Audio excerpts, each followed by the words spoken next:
I'd like to start a series this week.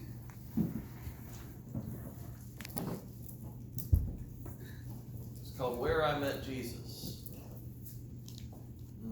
We're going to go through different places in the Bible where people met Jesus in all sorts of different places and situations of life, and see how Jesus reacted to those. And we're going to talk about where Jesus meets us in our lives, in those situations, and maybe how we as the church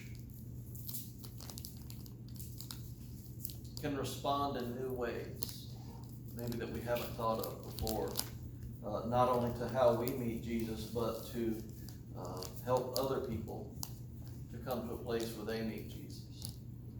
And so I'll just invite you now. Our first scripture is going to come to us in the Gospel of John, chapter 2, verses 1 through 12. This is about Jesus' very first miracle, the wedding in Cana. John writes this: On the third day, a wedding took place in Cana of Galilee. Jesus' mother was there. And Jesus and his disciples were invited to the wedding as well. When the wine ran out, Jesus' mother told him, "They don't have any wine." "What has this concern of yours to do with me, woman?" Jesus asked. "My hour has not yet come." "Do whatever he tells you," his mother told the servants. Now 6 stone water jars had been set there for Jewish purification. Each contained 20 or 30 gallons. "Fill the jars with water," Jesus told them. So they filled them to the brim. Then he said to them, "Now draw some out and take it to the head waiter." And they did. When the head waiter tasted the water, after it had become wine, he did not know where it had come from, though the servants who had drawn the water knew. He called the groom and told him, "Everyone sets out the fine wine first, and then after people are drunk, the inferior. But you have kept the fine wine until now." Jesus did this, the first of his signs, in Cana of Galilee. He revealed his glory, and his disciples believed in him. After this, he went down to Capernaum, together with his mother, his brothers, and his disciples, and they stayed there only a few days. May God bless the reading and hearing of his word.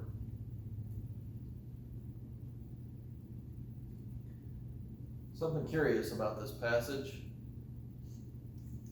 When I was a little boy, I recall we rarely ever talked about it. Rarely.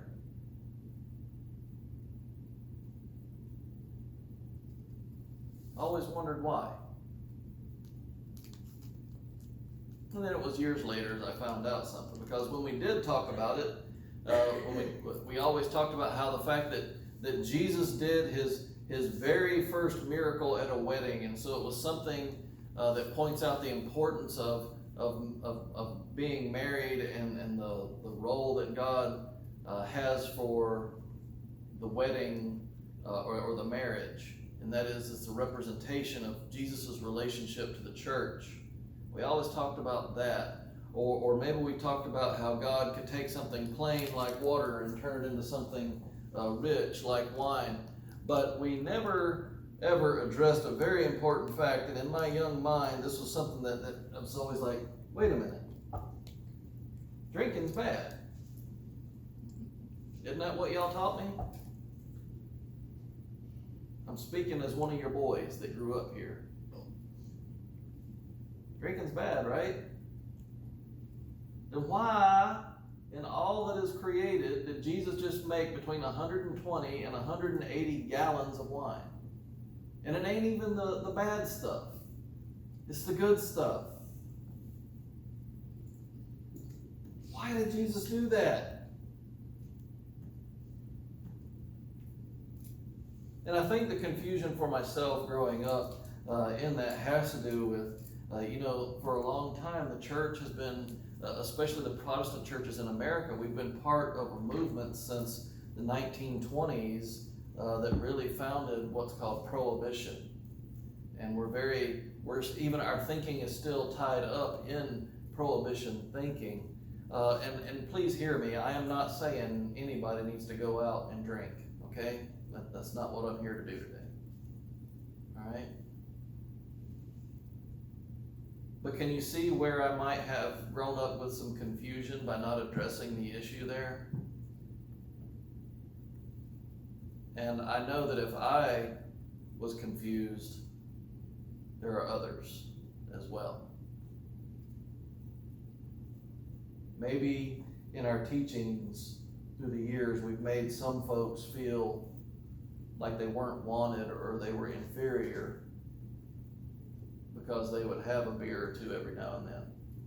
Should we have done that? I'm just saying, because Jesus made up to 180 gallons of wine. And has anybody here ever been to a Jewish wedding? I have. And I can promise you, those people are not being calm about the alcohol. Jesus knew what was going to happen. The Bible uses the word drunk, doesn't it? After the people were drunk, they bring out the shady stuff, right? So I think let's perhaps clear up some ideas here. First of all, this was the practice in Jesus' day. This is how weddings happened. There was a celebration. Jesus was not celebrating the existence of alcohol, but he just knew that it was used for the celebration.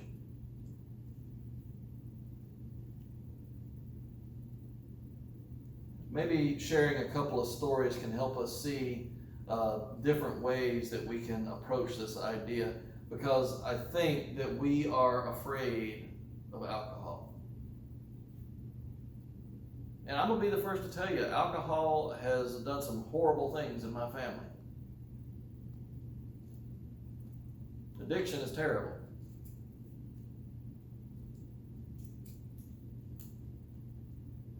But I think if we sit here on Sunday morning and expect folks that are broken and hurt by sin to come through the door, but expect them not to have these issues, we're deluding ourselves. We are going to have to help people that are experiencing issues with alcohol and drugs and sex addiction and things like that. Jesus doesn't expect us to go out and find perfect people to be a part of the kingdom. He wants us to go to the people who are broken and hurt and in pain. So let's re-examine for a moment. I'll tell you two examples here of what I'm thinking about. The first is Rebecca and I have a friend. He lives up in Virginia, but it's on the border between North Carolina and Virginia, and he's a good Christian man. He worked down in Florida with us a little bit, and I just have always been really impressed by him and his expression of faith. But something weird happened after we left Florida, and that is, through some very strange circumstances, he found himself as the sole owner of a dive bar.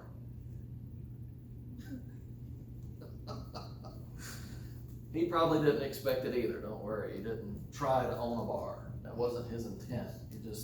Some weird circumstances happened. He had co-signed for a loan for somebody, and he wound up with a bar. And so what does he do with it? Does he sell it off as it is? Well, the market for rundown dive bars is pretty low. So he's been trying to fix it up so that he can sell it. But how do you have to develop the property in these days and age, and so he's been working on doing that, and he's been doing a good job. But how does he do this as a Christian person? And something interesting happened. We went to visit him just to see how he was doing, and we visited his bar.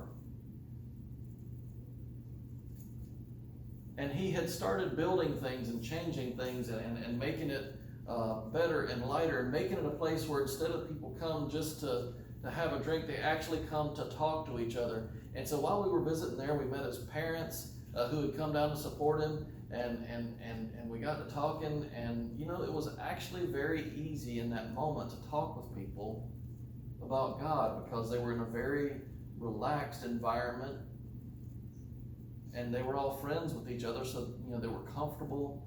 So there was just something special about being there in that time and recognizing that there was tremendous potential to share with people about Christ.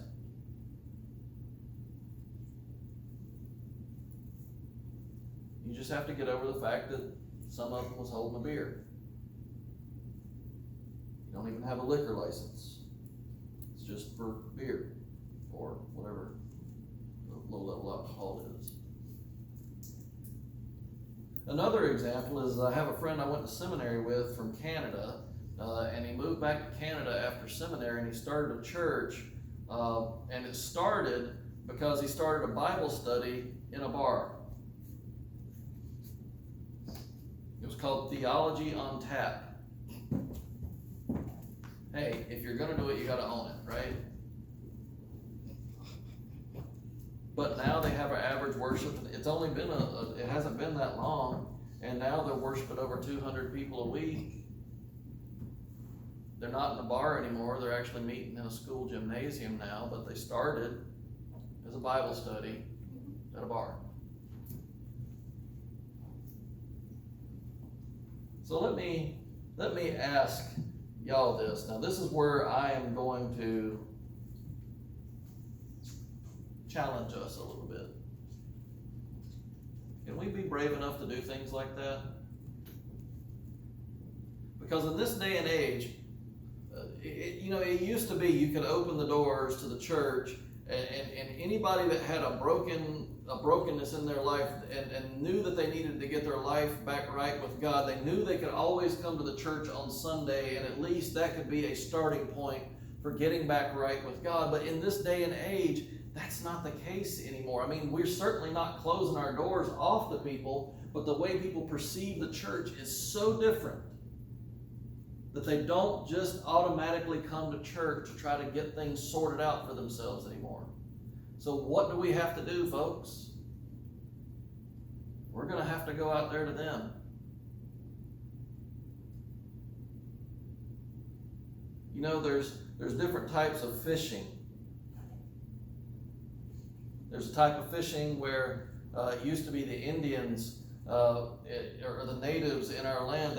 They would create these channels in the streams, right? And it would funnel all the fish down to one spot, and they would put these baskets in the stream, and it would catch the fish as they were coming through. And that's kind of how we've been operating as the church for a long, long time. We've just got this channel that gets people to this point, and we're the basket in the stream. But nowadays, the fish have gotten really smart, and they're not going down the channel.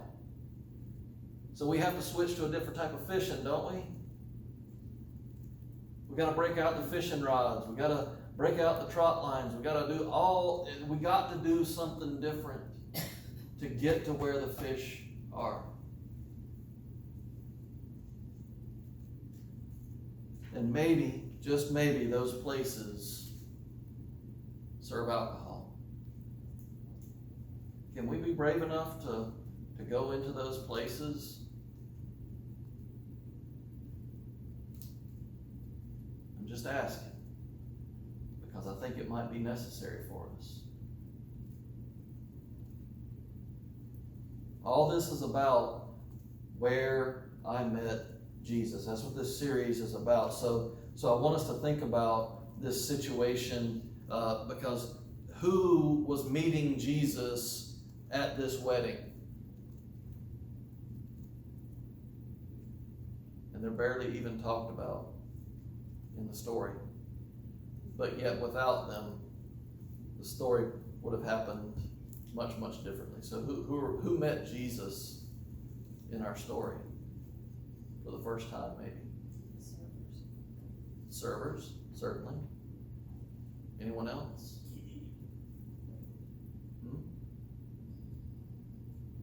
What about the couple? Yeah, the couple. Think about that for a minute. If it weren't for the wedding couple, this whole situation would have had to gone a lot differently. See, in Jesus' day, and this is where we have to think about our things changing in our culture a little bit, I think. In Jesus' day, when a couple got married and they had their big wedding, something like the couple running out of wine at the wedding would be considered a bad omen for their marriage. Do we believe in bad omens? Do we ever get the idea that because something happened one way when something was starting out, that it was just doomed to failure for the rest of time? Sometimes it seems that way. Well, in Jesus' day, if the wine ran out before the wedding was over, it was considered a bad omen. And usually, do you know who it happened to? Two groups. Either people that couldn't afford a lavish wedding, or when too many guests showed up that maybe they hadn't planned for. Either way, for the rest of this couple's lives, in that tiny village of Cana, they would be, whenever people see them coming down the street, if they were at the wedding, they would be thinking, oh, I wonder how things are going at home.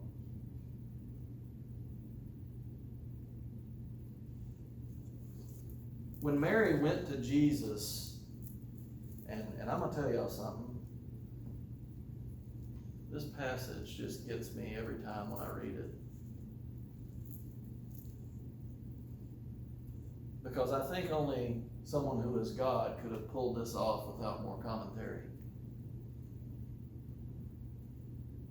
I wonder if Mary was thinking about the own problems when she was first getting married to Joseph and she came up pregnant. When she came to them and said they're out of wine. And she knew that for the rest of their marriage, that they were going to have to deal with this issue over their head, that people would be thinking about them for the rest of their lives. So she goes to Jesus and says they're out of wine. And then Jesus says something that I just find incredible. He says, what's this concern of yours to do with me, woman? Now, I don't know about you, but if my mama had ever come to me with an issue and I said, what's this got to do with me, woman? There would be a few extra lines in this passage.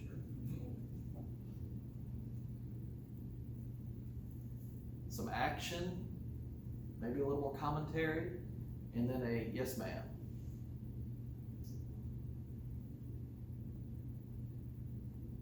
Maybe that's why it gets my attention so much and I have to reread it, because there's also this thing, moms, do y'all know about the look? Especially if you're a mother of boys, there's this look. And it don't matter how old your boy is, if he gets the look, it kind of just changes his demeanor a little bit. My mama has that look. So imagine somewhere between what's this got to do with me, and when Mary says, all right, y'all do whatever he says, there was the look.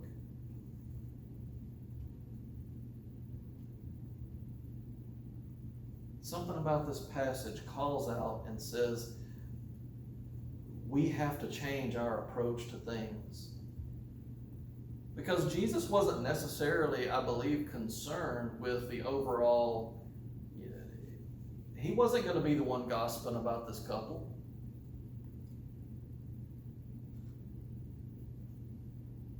But his mom told him that this was important.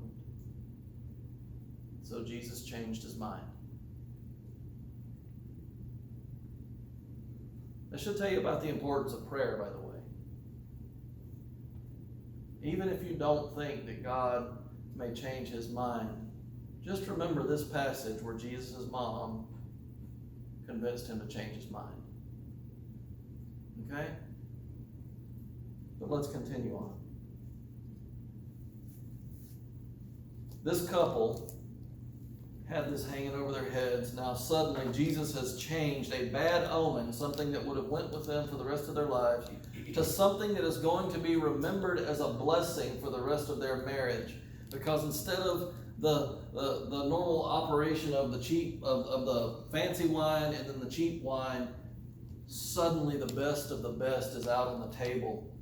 And instead of people looking forward to sour, nasty stuff, they're looking to even better and better stuff. And what that says about their expectations for their marriage is that things are just going to get better and better and better. And it's all because Jesus was there.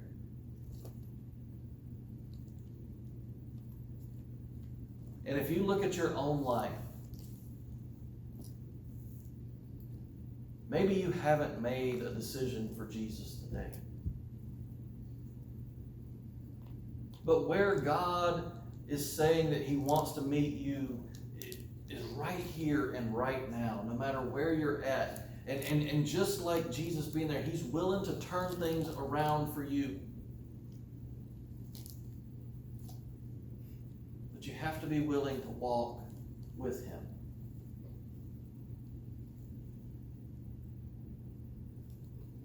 This thing that we do that's called being the church, just remember this. First, God is pulling for you.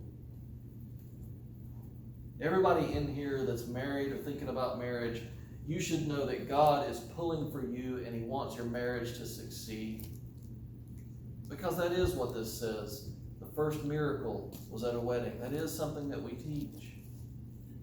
But this thing that we do, that we call the church, it's about worshiping God. But it's also about being with people. It's about God's mission. And His mission is to love people. He loves you. And you've never met someone that God does not love.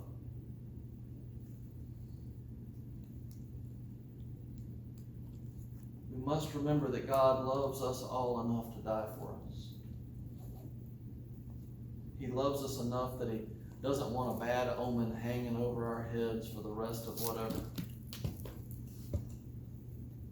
And He certainly loves us enough to walk into a bar and to share salvation with us. Let us pray.